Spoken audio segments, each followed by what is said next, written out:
पात्रम न किमस्ते लोके नारी। विश्वासम पात्रम न किमस्ते लोके नारी।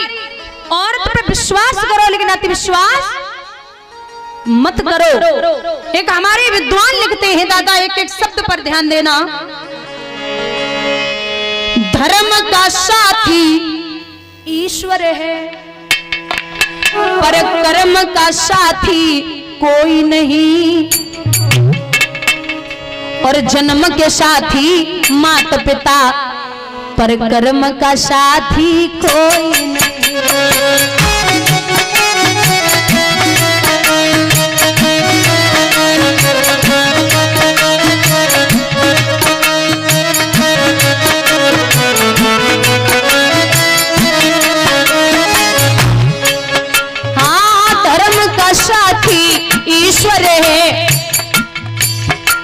अधर्म का साथी कोई नहीं।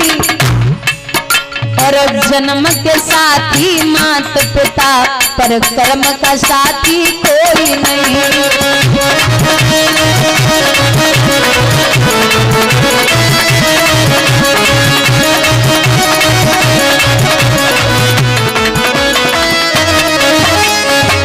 कितना भी कर लो, ये मेरी पत्नी, ये मेरा बच्चा, ये मेरी बहन, ये मेरा भाई, एक दिन ऐसा आएगा कोई काऊ को ना आए। वो घर की नारी कहा करे जतन की नारी नाई।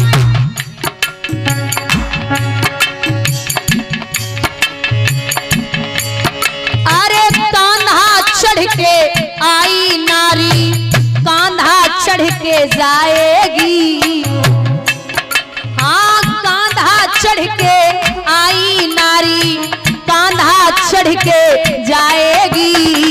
तन मन सब धन देगी, नारी पर कांधा दे नहीं पाएगी। तन मन धन सब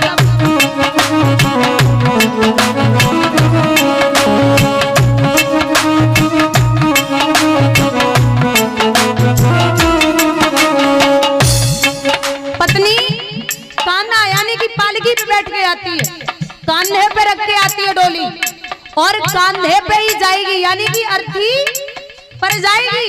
लेकिन कभी भी पत्नी पति को कांधा नहीं दे सकती, सब कुछ देगी। दम के वे दम लाखों, हाँ दम के हम दम लाखों, बेदम का साथी कोई नहीं। जन्म के साथी माता पिता, पर कर्म का साथी कोई नहीं।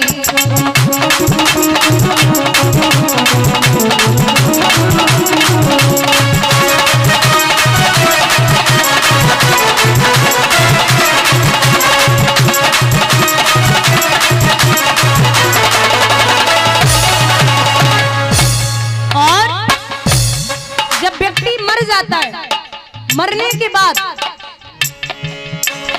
अरे पुत्री तो रो लेगी घर में, पुत्रन साथ को छोड़ेगा। दफन करेगा मिट्टी में और जला जला के फोड़ेगा।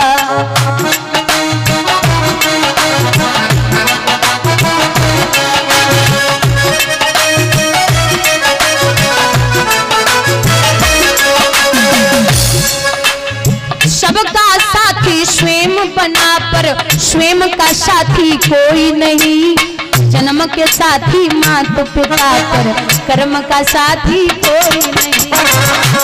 श्री राधे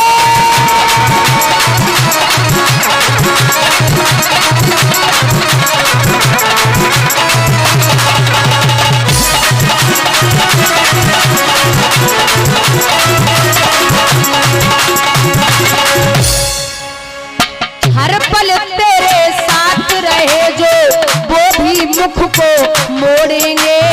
मित्र तुम्हारे शत्रु बनेंगे, जा शमशान में छोड़ेंगे।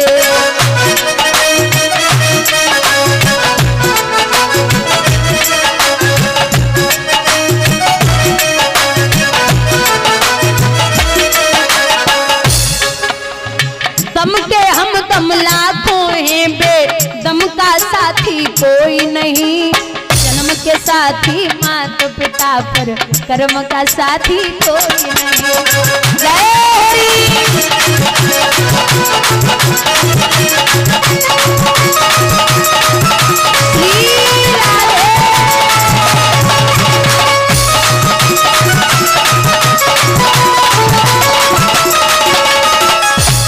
महाराज, यहाँ सब कुछ समझाया, पांडव हार गए, घमंड में भरा। जो दुर्योधन है वो दुशासन से कह रहा है कि भैया जाओ द्रौपदी को सम्मान में लेके आओ, लेकिन वो कहते हैं ना कि कितना भी कष्ट हो, कुछ भी कर लो, अगर आप औरत को इज्जत नहीं दे सकते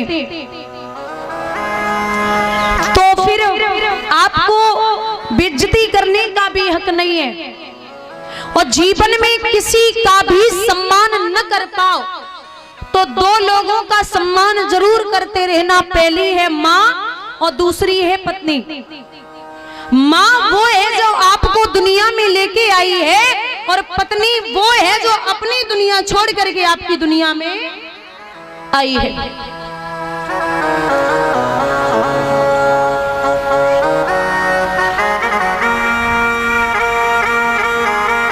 भगवान ने माँ बाप के लिए तो यहाँ तक कहा है, प्रभु कहते हैं कि मैं हर घर में नहीं जा सकता, इसलिए मैंने माँ बनाई है।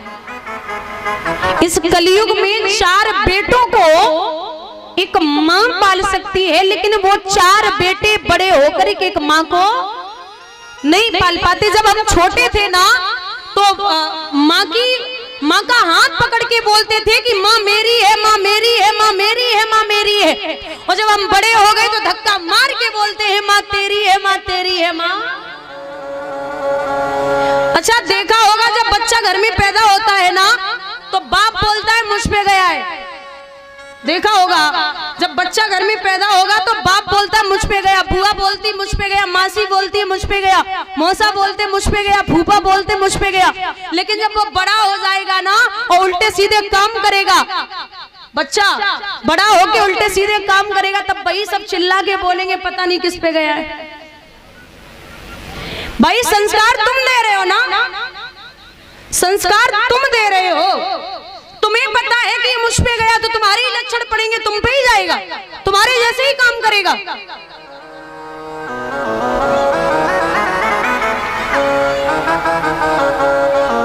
हे जननी तू पुत्र जन के दाता के सूर, और नहीं तो यहाँ 5 रहे तो वृथा गमावे नूर। अगर बेटा पैदा करने हैं तो महाराणा प्रताप और शिवाजी जैसे जो दुनिया में नाम करें, वरना अगर माता बांझ रहे तो वो ठीक है। क्यों नूर गमाओ?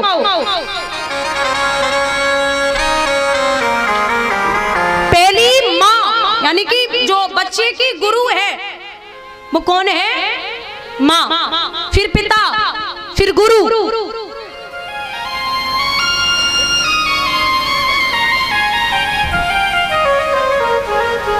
यहाँ तो चलो बहुत अच्छा है कि बैठ के कम से कम बच्चे या युवा पीढ़ी भागवत सुन सकती है, यानी सत्संग प्रवचन सुन सकती है।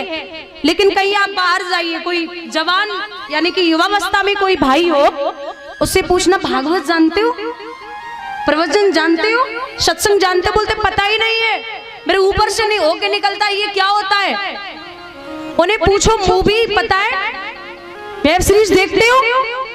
बोलता अरे बहुत आनंद आता भाई, बहुत आनंद आता है। सॉन्ग सुनते हो, फिल्म, अरे बहुत अच्छे लगते। उनको ये नहीं पता प्रवचन क्या है, भागवत क्या है, सत्संग क्या है। उनको मूवी वेब सीरीज पता है कि कैसे देखी जाती, क्या होता है। अच्छा एक बात बताओ, जो सीरियल चलते हैं, सीरियल में क्या होता है? उसकी माँ से उसकी लड़ाई हो गई, एक घर में पत्नी है, दूसरी और आ रही है, उससे उसकी बनती नहीं है। ये सीरियल में होता है और ये हमारे घरों में नहीं होता, लेकिन वो दिखाते हैं, उनका असर डालना होता उनको। हमारे बच्चों में ये संस्कार नहीं पड़ने चाहिए। घर में चित्र लगाएं जैसे हो चरित्र बच्चों के वैसे। अगर घर में हीरो हीरोइन की फोटो लगी है ना, तो बच्चा बाप की गोदी में बैठ के पूछता पापा ये कौन है? पापा बोलते लला जी मुंबई के हीरो है। लला अगर बड़े है कि मुंबई के हीरो ना ही बन पे तो गांव की गलियों का हीरो बन के जरूर दिखा देगा, क्योंकि तुम्हें पता है कि तुमने उसको क्या दिया, क्या सिखाया। अच्छा खाइए, जब गर्भावस्था में माँ हो ना तो अच्छा खाइए, अच्छा बोलिए। इसीलिए कहते हैं अभिमन्यु ने पूरे चक्रव्यूह की लड़ाई यानी कि 6 द्वार गर्भ में सीखे थे, 7वें द्वार में मां सो गई।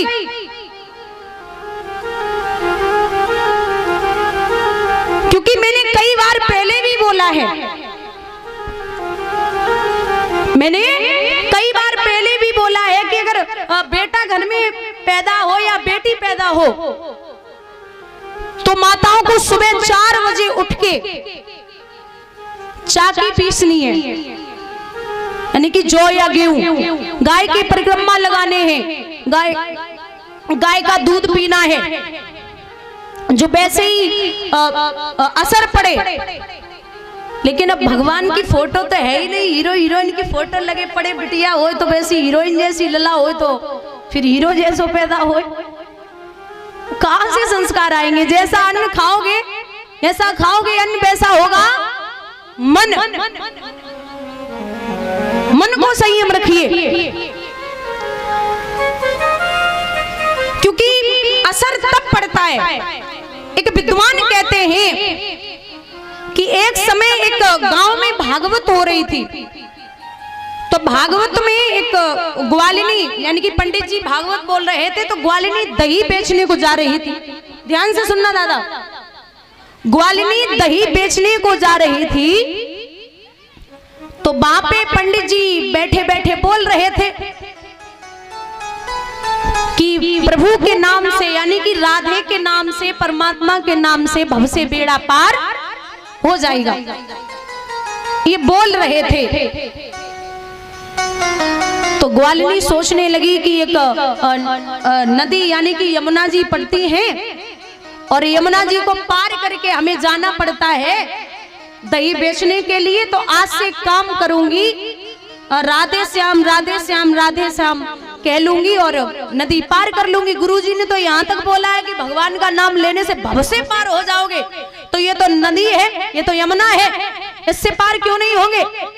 तो दही लेकर के चली और बड़े मन से उस यमुना जी में जब प्रवेश करती है तो कहती जा रही है राधे श्याम राधे श्याम राधे श्याम राधे श्याम। जब कह रही है तो हुआ ऐसा,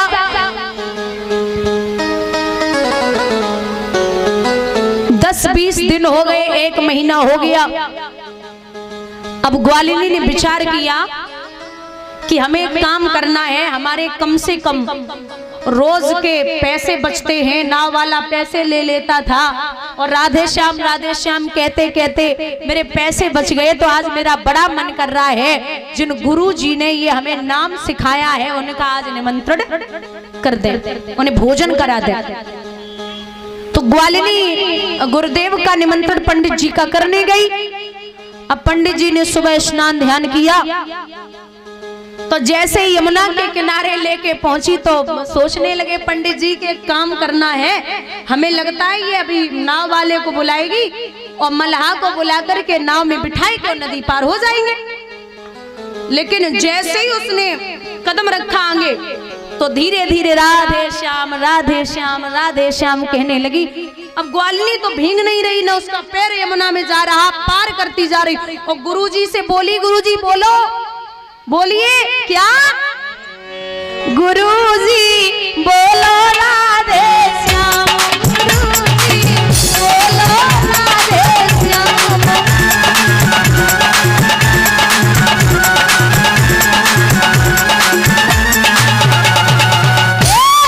गुरुजी बोलो राधे श्याम, गुरुजी बोलो राधे श्याम।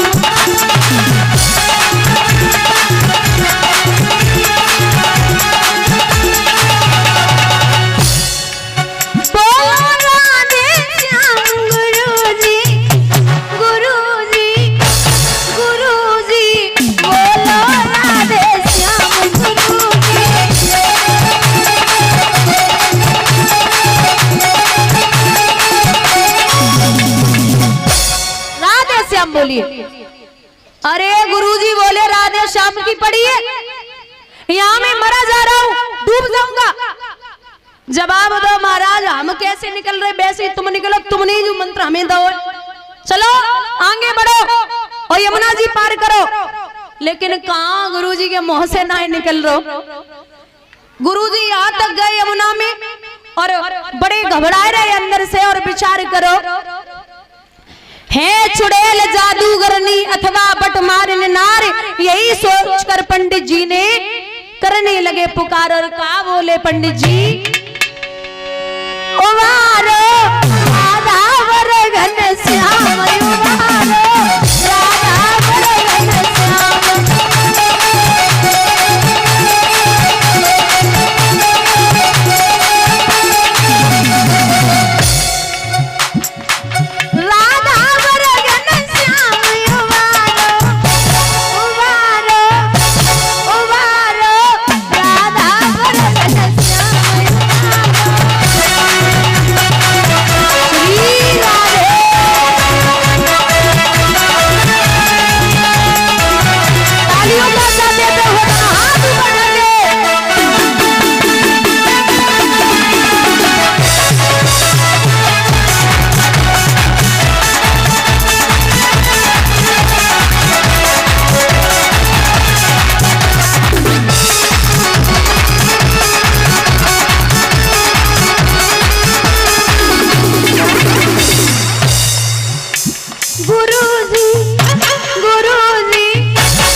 रखे रहे तो यहाँ तक चले गए। अब गुरुजी ने विचार करो, हमें जब मालूम पड़ रही है या तो चुड़ैल है या तो पैसे चुराने वाली है, अब तो बोलना ही पड़ेगा। सो भगवान को याद करके बोले कि उबार और राधा वर घनश्याम, अब हमें यहाँ से बचाए लो। जैसे ही आवाज लगाई तो आराम से गुरुजी यमुना जी को पार कर गए। बड़े अच्छे से भोजन करो, पूजन करो है ग्वालिनी ने। अब गुरुजी ने पूछी, जब बताओ हमें, हम तो यहाँ तक भीग गए और तुम पे तो पानी की बूंदों ना है, ऐसी क्या बात है। तो वो ग्वालिनी ने जवाब दो, महाराज जिसने दिया विनीत मंत्र है पावन प्रभु का नाम, उन सतगुरु के चरणों में बारंबार प्रणाम। महाराज वो कोई और नहीं, स्वयं आप हैं। आपने मेरे इतने पैसे बचाए हैं और मैं आपके नाम से रोज यमुना पार करती जा रही हूँ। तो कभी कभी होता है कि हम इंसान को रोज समझाते हैं लेकिन हम ही उसका अमल नहीं करते। कभी कभी ऐसे ऐसे भक्त हैं सच्चे, जिनको एक अगर शब्द पर अमल कर ले तो भव से बेड़ा पार हो जाएगा। यहाँ जब महाराज द्रौपदी को लेके आए तो वहां सभा में द्रौपदी बड़ी परेशान है, विचार कर रही है क्या करूं, कहां जाऊं। आवाज लगाई, हे गोपाल, आपने बड़े बड़े पापियों को भविष्य पार उतारा है, बड़े बड़े पापियों का उद्धार किया है गोविंद, लेकिन आज मैं बहुत बुरी तरीके से फंसी हूं, आप आ जाइए। भगवान कहते हैं कि मैं अभी तो नहीं आ पाऊंगा, क्योंकि तुझे अपने पतियों पे भरोसा है। जब पूर्ण तरीके से भरोसा छूट जाए, अच्छा दुनिया पर जब तक आप भरोसा रखोगे, तुम्हें पता है कि मेरा दुनिया काम कर देगी, तब तक भगवान नहीं सुनते। हमेशा ऐसा नहीं करना है कि भगवान के भरोसे ही बैठे रहो। कभी कभी भगवान भी सोचता है क्या पता भगवान तुम्हारे भरोसे बैठा हो। आपको कर्म भी तो करना है, लेकिन ऐसा नहीं कि दुनिया के हिसाब से चलोगे तो वो नहीं सुनेगा। यहाँ भगवान को आवाज लगाने लगी द्रौपदी और एक बात कही है कि गोविंद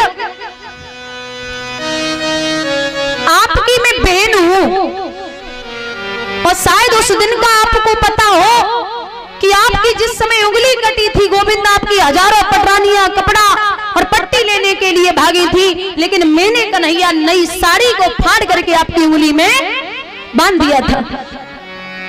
तो साड़ी का बदला दे जाइए। भगवान बोले बेना तुझे तो पता है कि मैं आऊंगा, क्योंकि भगवान स्वयं कहते हैं कि तू तो मेरी बहन है, वो भी इतनी प्यारी बहन है। लोग हमें कृष्ण और तुझे कृष्णा बोलते हैं, हमें कृष्णा और तुझे कृष्णा बोलते हैं, तू हमें इतनी प्यारी है और ये सबको पता है। एकांत में भगवान बैठे और रो रहे हैं, तो रुक्मिणी जी ने पूछ लिया क्या बात है बिहारी, आज आप रो रहे हैं? तो भगवान बोले कि हे देवी क्या करूं, कहां जाऊं, आज मेरी बहन पे बड़ा संकट है। तो बोले चले जाइए। बोले ऐसे नहीं, फिर थोड़ा और तपने दो, दुख थोड़ा और उसे महसूस होना चाहिए कि हम पे है, और हमें बिना भगवान को कुछ दिखाई नहीं देता। अभी तो उसने साड़ी को पकड़ रखा है, जब तक खुद की ताकत लगी है और खुद ताकत लगाए है तब तक मैं नहीं जाऊंगा। जैसे ही वो साड़ी छोड़ेगी और मैं पहुंच जाऊंगा। सामर्थ्य उसकी अभी है, साड़ी को पकड़े हुए मैं नहीं जाऊंगा। लोग बड़े परेशान हो जाते हैं कि भगवान मुझे कष्ट देता है, मैं इतने कष्ट लायक नहीं हूं।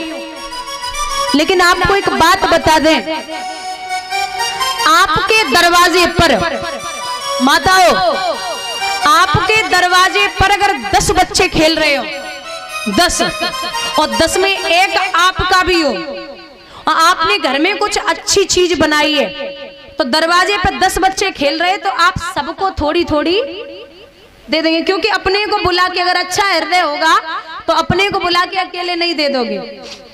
अगर अच्छे इंसान हो तो जो 10 और छोटे छोटे खेल रहे आप सबको दे दोगे, क्योंकि खुश हैं हम तो सबको दे सकते हैं। लेकिन अगर बच्चे पर गुस्सा आएगा तो भले ही जो और खेल रहे हैं आप उनको नहीं मार सकते। हक है आपका?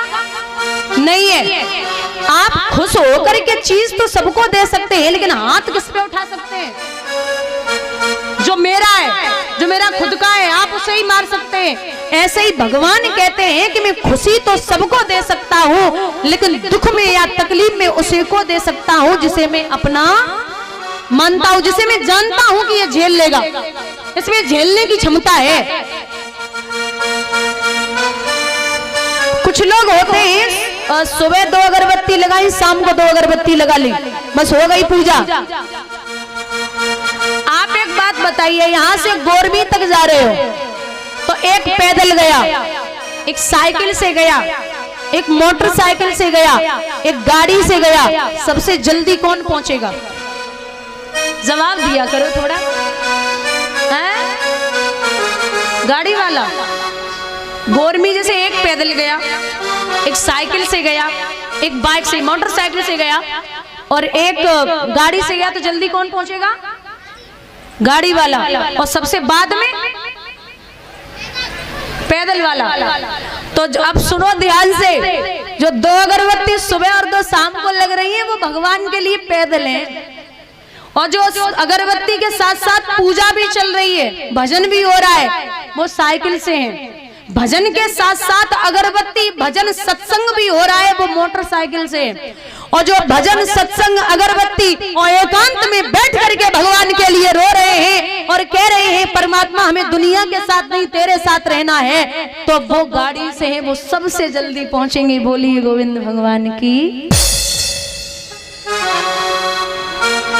सत्संग करना, उसमें बैठना, क्योंकि कहते हैं 4 मिले 64 खिले और 20 रहे करी जोर। हरिजन 100 हरिजन मिले बेहसे 7 करोड़। 4 मिले, 2 और 2 आंखें कितनी हो गई? 2 और 2 आंखें कितनी हो गई? 4। 4 मिले 64 खिले, 32 और 32 दांत हुए 64। 4 मिले, 2 और 2 आंखें हुई 4। 4 मिले 64 खिले, 32 और 32 दांत हुए 64। 4 मिले 64 खिले, 20 रहे करी जोर। दोनों हाथों की उंगलियां दोनों की मिला के हो गई 20। हरिजन 100 हरिजन मिले। जब प्रभु के 2 भक्त मिलते हैं तो बेहसे 7 करोड़। एक इंसान के शरीर में 3.5 करोड़ रोमा होते हैं, दोनों के मिला के हो गए 3.5 और 3.5 7। बोलिए गोविंद भगवान की। पूरा शरीर ही खिल उठता है जब प्रभु की चर्चा होती है।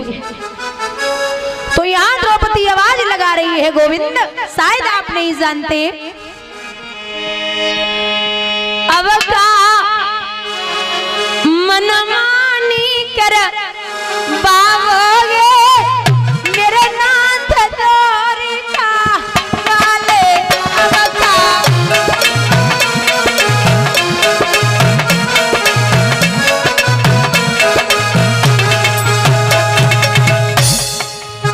अब का मनमानी कर बाबोगे मेरे श्याम द्वारिका वाले।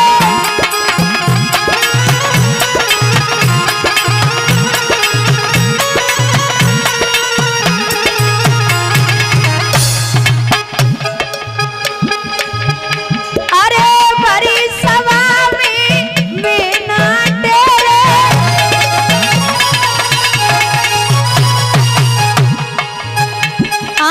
बड़ी सभा में बिना तेरे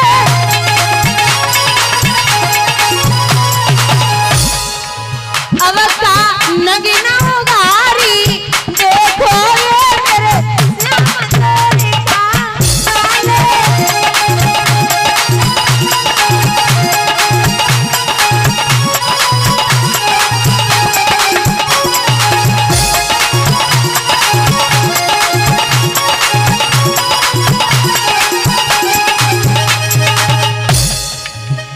और जैसे नरसी के हाथ भराए,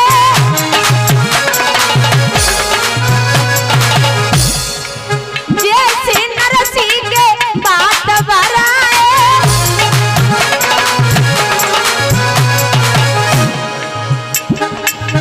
अब काशी आन कर बाबोगे मेरे श्याम द्वारिका वाले।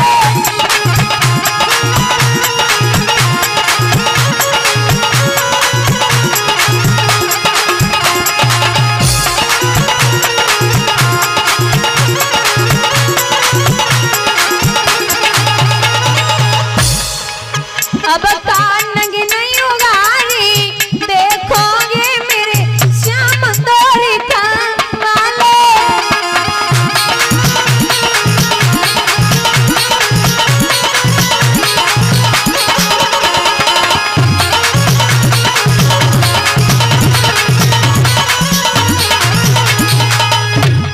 महाराज